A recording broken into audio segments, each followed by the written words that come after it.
Okay, I'm back. Okay, I'm back. This is what I was looking for. This I got this morning.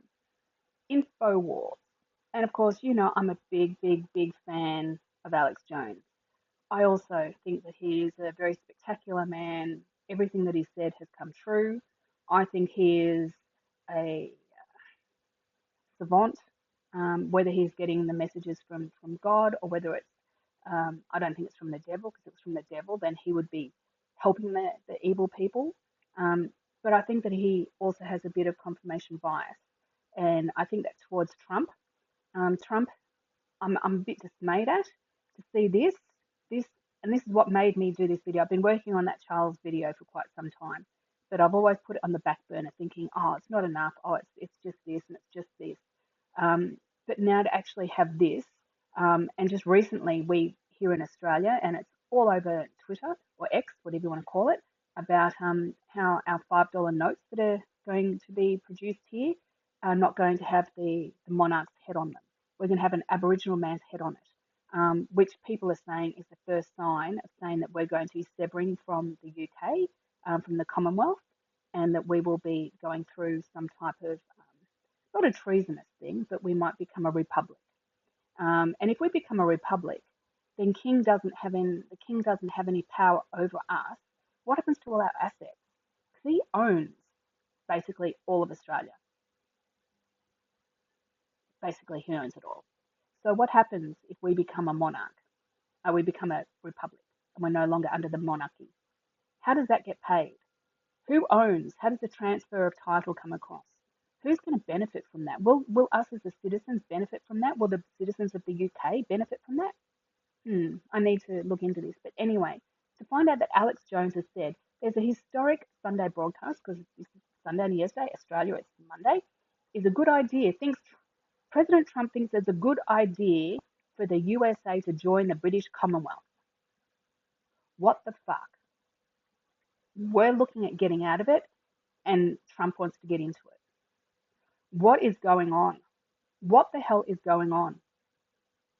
I haven't read this. I should say, I haven't seen it goes for like an hour and a half. That show that he had. I haven't watched it. I have other things to do.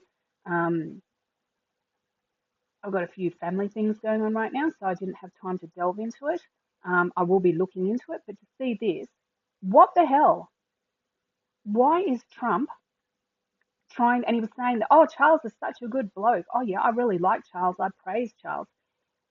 I think if Charles legitimately is the Antichrist, as they've said, there are many Antichrists, and then you have the monarch, which is Charles. Maybe Trump is an Antichrist. Maybe he is. Maybe he is the wolf in the lamb's clothing. Maybe. Because I don't understand this.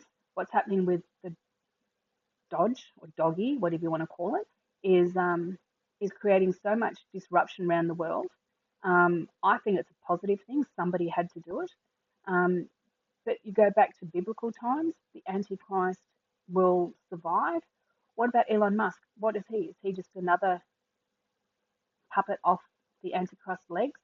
What's going to happen now that um, if the UK and the Ira and Donald Trump, so the USA, are going to join forces? Is this in some way to try to deal with Russia? And why is Russia such a threat? I don't understand.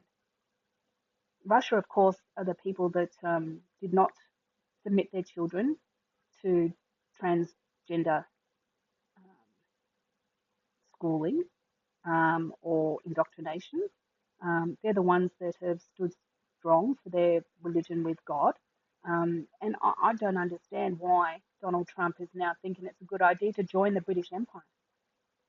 It's all about money. Where's the money going to come from?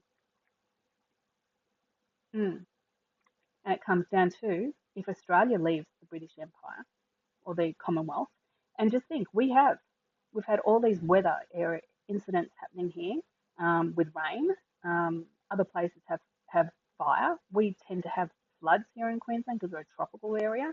Um, but we also have, the Commonwealth Games or the Olympic Games coming up in Brisbane.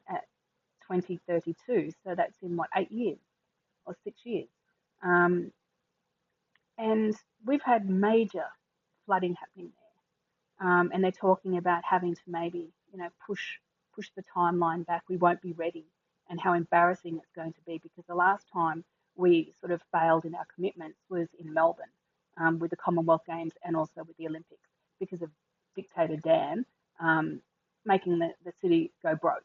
And they're completely bankrupt. And I feel sorry for all the people in Melbourne.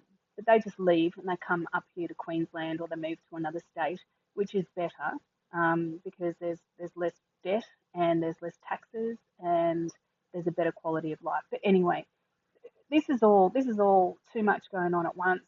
You have to think, when there's sparklers everywhere, because I call them sparklers. Where's the firecrackers? The sparklers are going left and right. Where's the firecracker? What's the big thing that's going to happen? And I'm going to listen to the interview with Alex Jones, and I might do part two. But yeah, tell me what you think. Maybe you think I'm just batshit crazy. I don't care. But anyway, take care. Godspeed, all. Godspeed.